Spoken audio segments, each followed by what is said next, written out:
Journal de bord en 3 parties alors.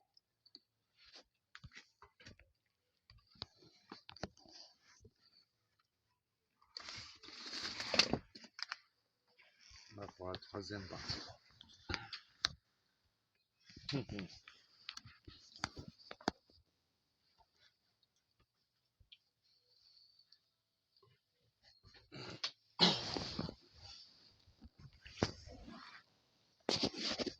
On est là, t'es où?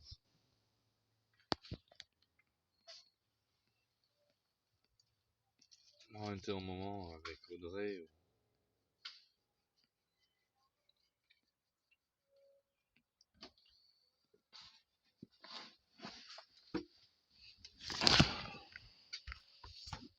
On se chamaille.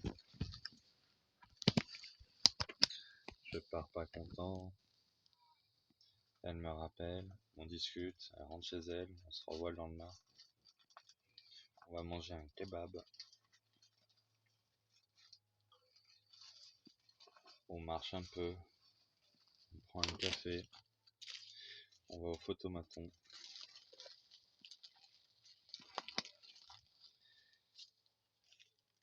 Et là, je me souviens que ça fait un mois que j'essaye d'appeler ma grand-mère dans son EHPAD. Et que le jeudi, j'ai la secrétaire de l'EHPAD au téléphone et qui me dit de rappeler à 3h30, ce sera plus pratique.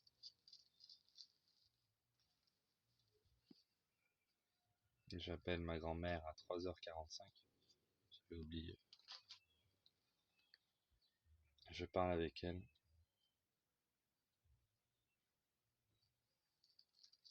Et là, c'est la première fois depuis que je suis rentré en France que je parlais avec ma grand-mère. À vrai dire, la dernière fois que je l'avais vue, c'était en 2016.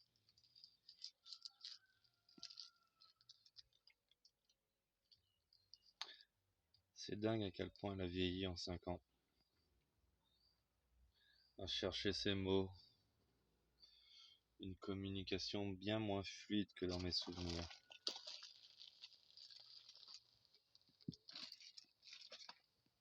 Ça m'a fait de la peine. Bien sûr, directement, je l'ai mis sur le dos de la surmédicalisation.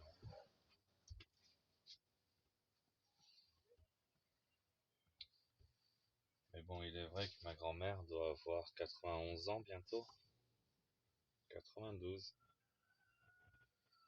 Je crois que c'est le 25 août qu'elle aura 92 ans.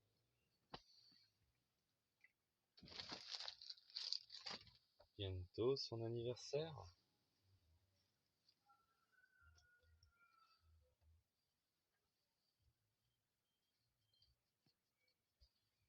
J'ai beaucoup pleuré.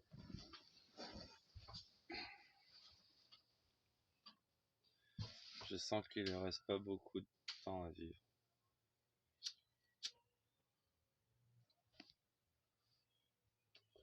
Ce qui est drôle, c'est que quelque part, le jour où elle va mourir, ça sera le dernier héritage que je vais avoir.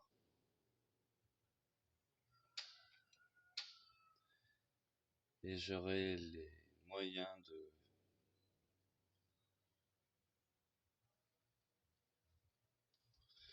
rétablir la balance de tout ce qu'ils ont profité. Et du coup, je vais avoir un paquet d'argent qui va me tomber dessus.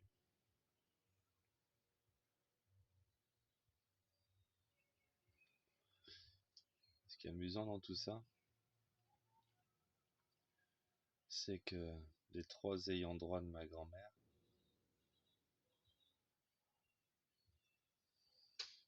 je suis celui qui va le plus profiter de sa mort.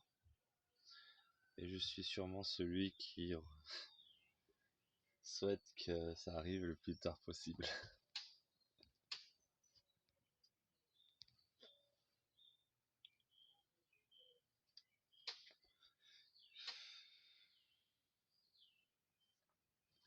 J'ai réussi à faire une entorse au règlement et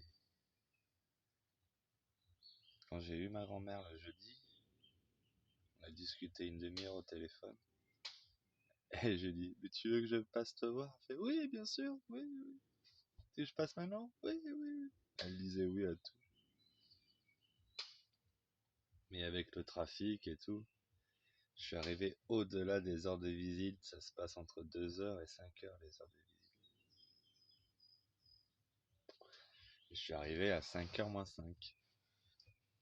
Et exceptionnellement, ils m'ont autorisé de voir ma grand-mère 20 minutes. Bah, ça a duré 40 minutes.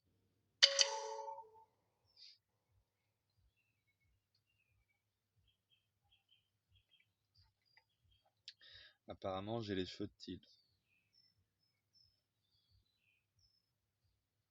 Son fils, décédé.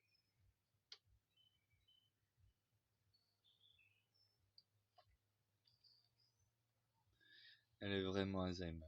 J'ai passé les photos en boucle de mon fils. Elle avait oublié la première quand elle est arrivée à la dernière.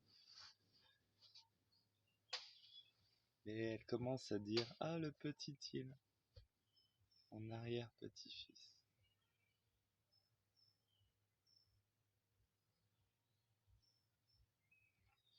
Il y a 5 ans, quand j'étais allé en France pour voir mes grands-parents du côté de ma mère, j'avais fait un saut à Montpellier pour la voir, ma grand-mère.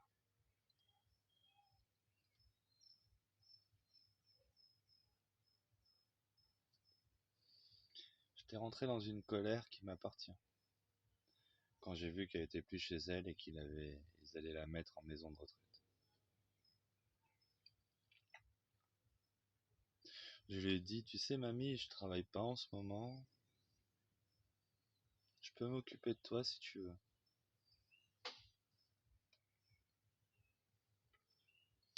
Non, Sophie a tout réglé, c'est compliqué.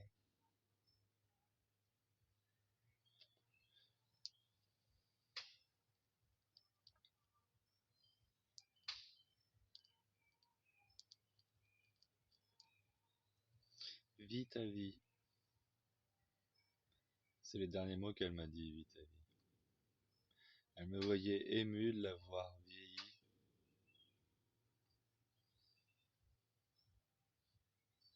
Malgré son Alzheimer, elle m'a donné des sages conseils. Ma grand-mère, c'est quelqu'un de brillant. Et souvent, on l'a pris pour une folle.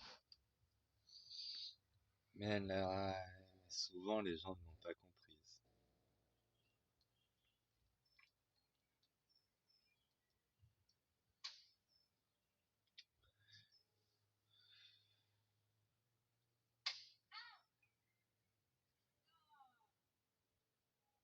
Hey.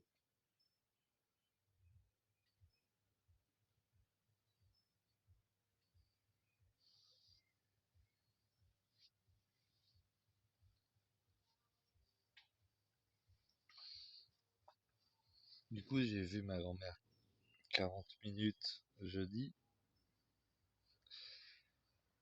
Et j'ai pris un rendez-vous le lendemain à 2 heures. J'étais arrivé à l'avance, j'ai attendu.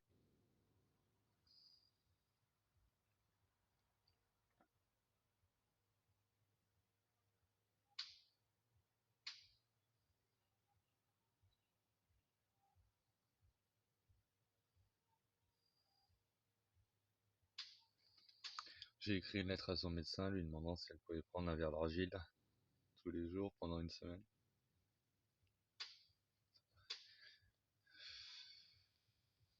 J'ai vu ses appartements.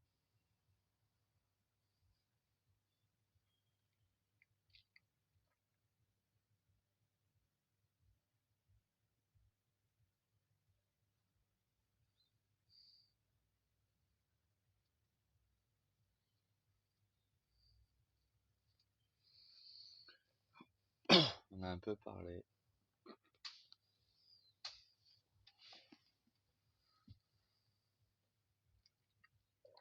Je lui ai montré les photos qu'elle avait oubliées la veille. J'ai sorti une feuille blanche. J'ai commencé à écrire une chanson pour elle. Et très vite, je me suis mis à improviser.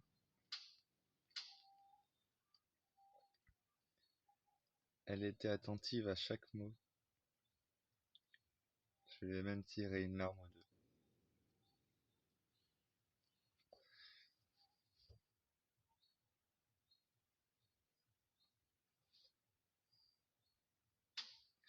J'ai écrit les informations si elle voulait me joindre.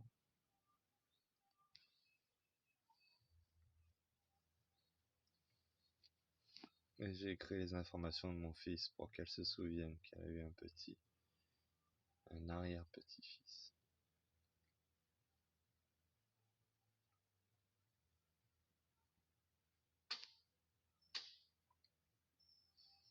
Elle m'a dit c'est une dernière lettre.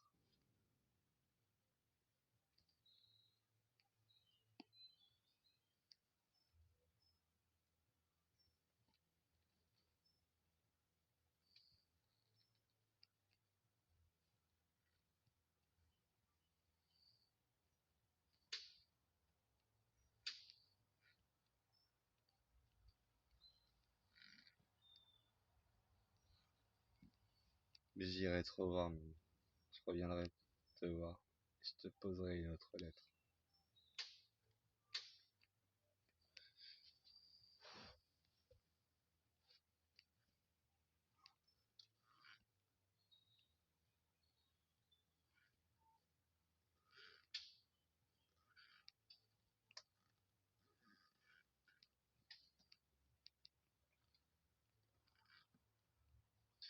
J'aurais jamais cru que ça me mettrait dans ce sentiment de tristesse de la revoir, de la voir proche de sa fin.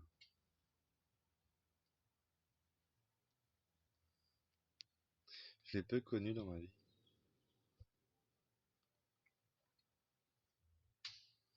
J'ai longtemps eu en moi la colère de ma mère, les concernant. C'est vrai qu'il s'était pas bien comporté avec ma maman.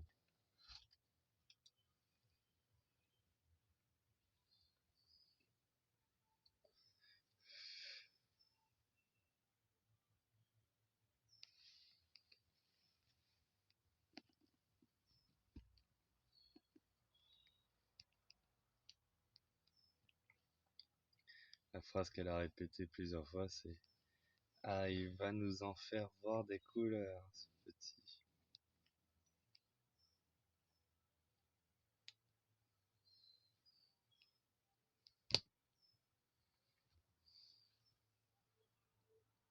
Ma mamie, je te l'ai jamais dit. Mais quand je te l'ai dit, c'était trop tard. Je t'aime, ma mamie.